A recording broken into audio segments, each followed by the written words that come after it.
อุ่นๆปลา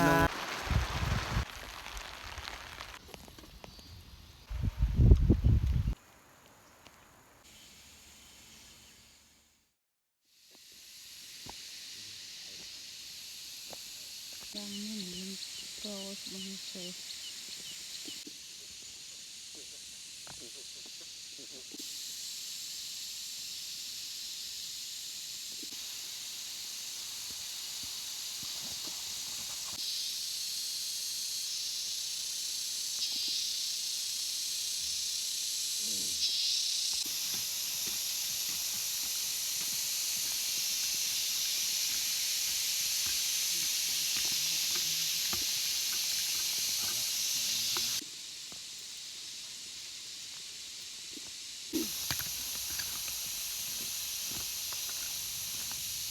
กราบทักทายสบายดีเมื่อสุขสุขคนเข้าสู่ซองเตื้อยสำหรับตอนเช้ามื้อนี้ครอบครัวพวกเขากับพากันลงให้ก็คือลงไปเสียหญ้ามื้อนี้ก็เป็นมื้อที่สองแต่เขาลงมากก็มีแต่4 คนเพราะว่าพ่อแม่ก็บ่ได้ลงแล้วโอเคทุกคนไม่แต่ติดตามเบิ่งติดตามชมนำภูเขาแบบยาวๆเลย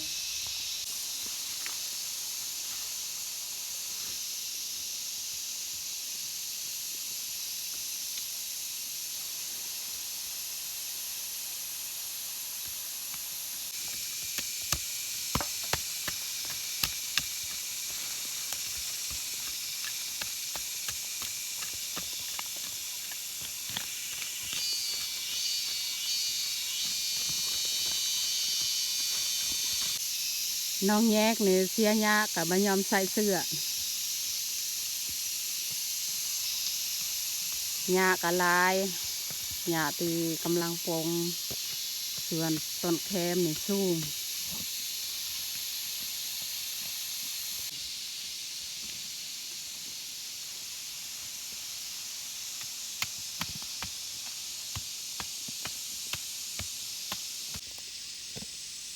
หญ้าชนิดนี้นี่ลายขนาดนะอยู่ไห่ของเฮาแต่กำลังมันปงเฮาสิจับก็จับบ่ได้หญ้าชนิดนี้นี่ถ้าว่าฝนตกมันบ่ตายง่าย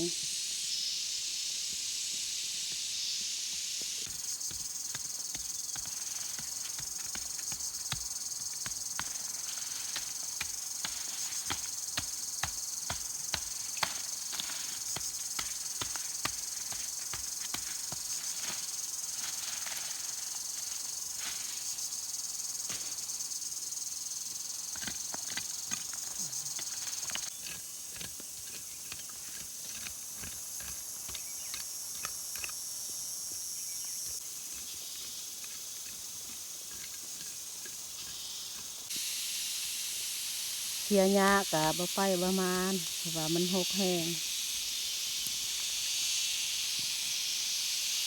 งามันเกิดไหมลายขนาดแมนตั้งแต่เช้านี่ถ้าจะได้4 เมตรกว่าความยาวถึงเขาเสียขึ้น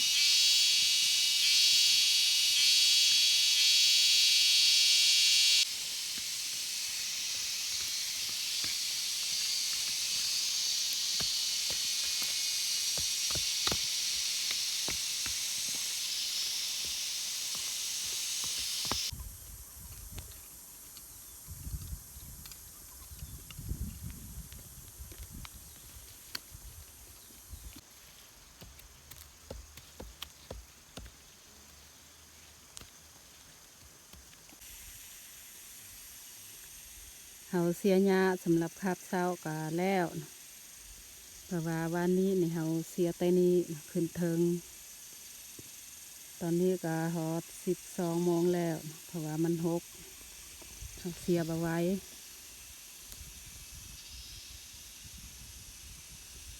มีแต่เฮาสิพักเที่ยงเลยให้น้องแยกดังไพ่เฮ็ดอาหารเที่ยง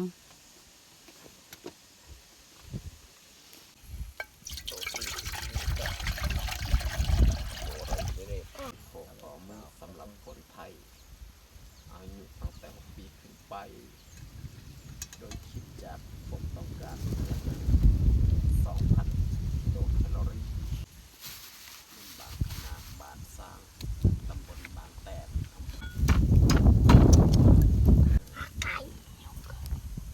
ำหรับอาหารเที่ยงวันนี้ก็มีแต่ยอดมะอึ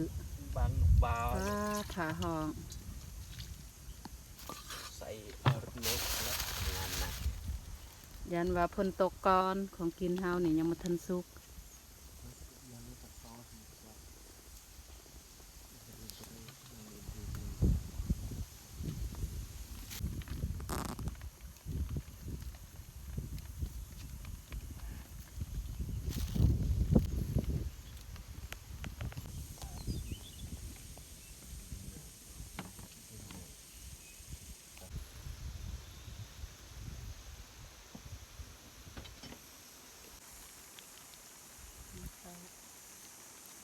ปวดไหล่โอ้นุ่นเป็นน้องโจกอะ ปลาที่แม่แบ่งให้ เอามัสแล้วตัดยำมาในเอามัสพันมา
แต่มันได้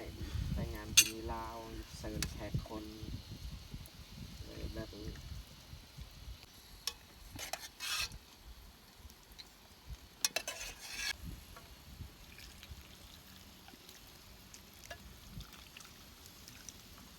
ดาวราโกตักก็เป็น สำหรับอาหารเที่ยงก็สำเร็จนะนางแงกเพิ่นเฮ็ด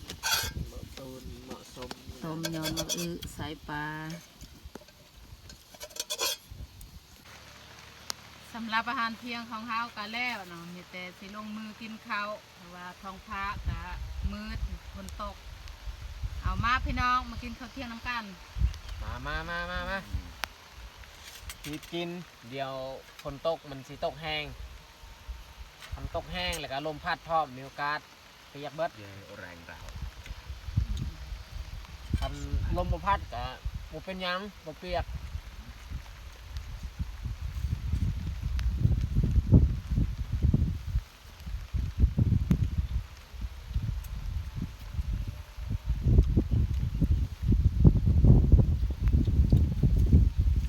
กินข้าวเนี่ยยังมาทันแล้วเนี่ยฝนตกก่อน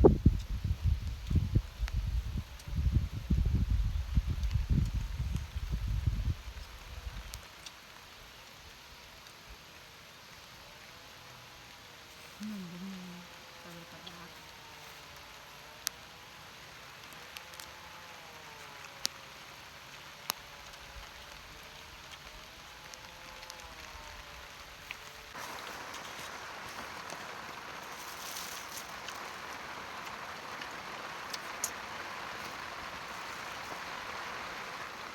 อยากบ่ออกจากเมืองอยากจาก เ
เขากินข้าวแล้วนี่กินมักมีต่อ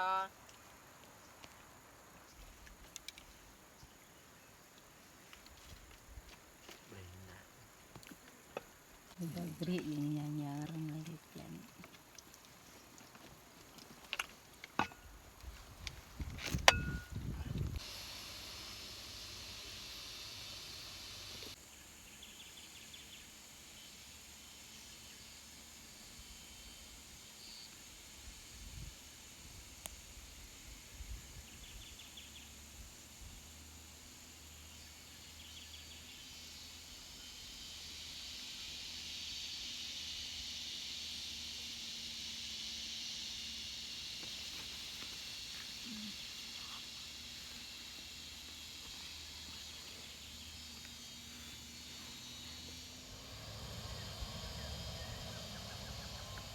เขานอนพักผ่อนก็ค่อนข้างโดนแล้ว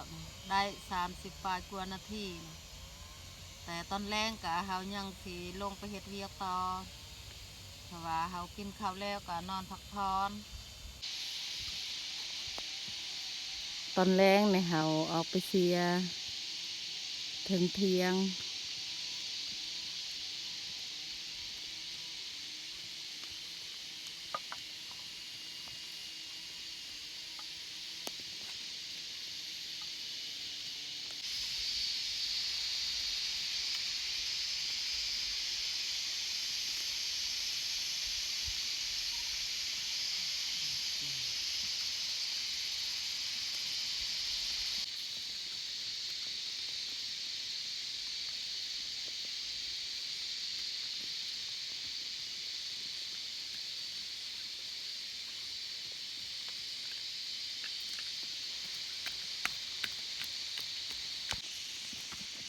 สำหรับขาบแรงกะแล้วเขาเสียหยาแต่ถึงเที่ยงจนจำแคมเลย